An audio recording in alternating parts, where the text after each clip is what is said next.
Right, good morning Year 9. Welcome to your lesson this morning. It's lesson 1 on Tuesday the 31st of March. I hope you're all doing okay and you settled into the routine now of working from home. First of all, a huge thank you for all the work that you sent me last lesson. I've sent back everything that I've received. Really good to see the work you were doing with the time phrases and the different tenses. A few key things you all need to be aware of. First of all, make sure you check those accents. Accents change a tense just like that, so it's really, really important you pay attention to those.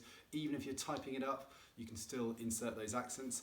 Secondly, adjectival agreement. We know this, you know this, I know this. You've got to make sure if you're describing something feminine that the adjective is put in a feminine form, even if it's right down the far end of the sentence. It doesn't matter how far away it is.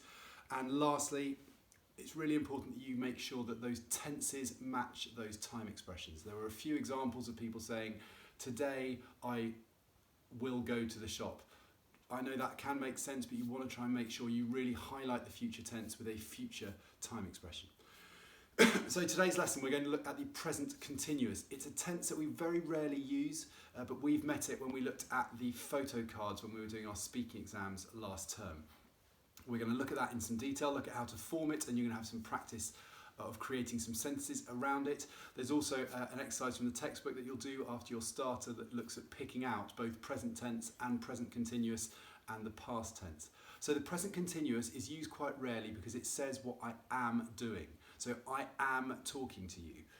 You can also use the present tense for that, but you will particularly use this, the present continuous, when you're doing your photo card. In the photo, a boy is sitting in a chair. In the photo, a woman is eating in the park.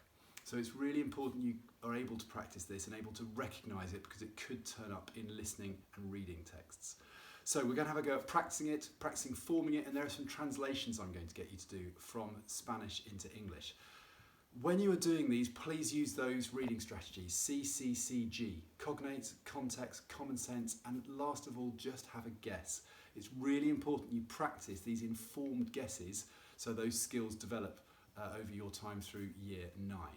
I'm not going to ask for these to be sent to me, but I have put the answers on the next slide. Our first lesson after Easter, if schools are still shut, will be a 90-word writing piece, so practicing what you would be doing in either your Year 9 exam or your GCSE exam, so we will work on that. I am, of course, contactable through Show My Homework, so if you have any questions, get hold of me through that or through my email. Best of luck with this today, and I will look forward to speaking to you again soon. Take care.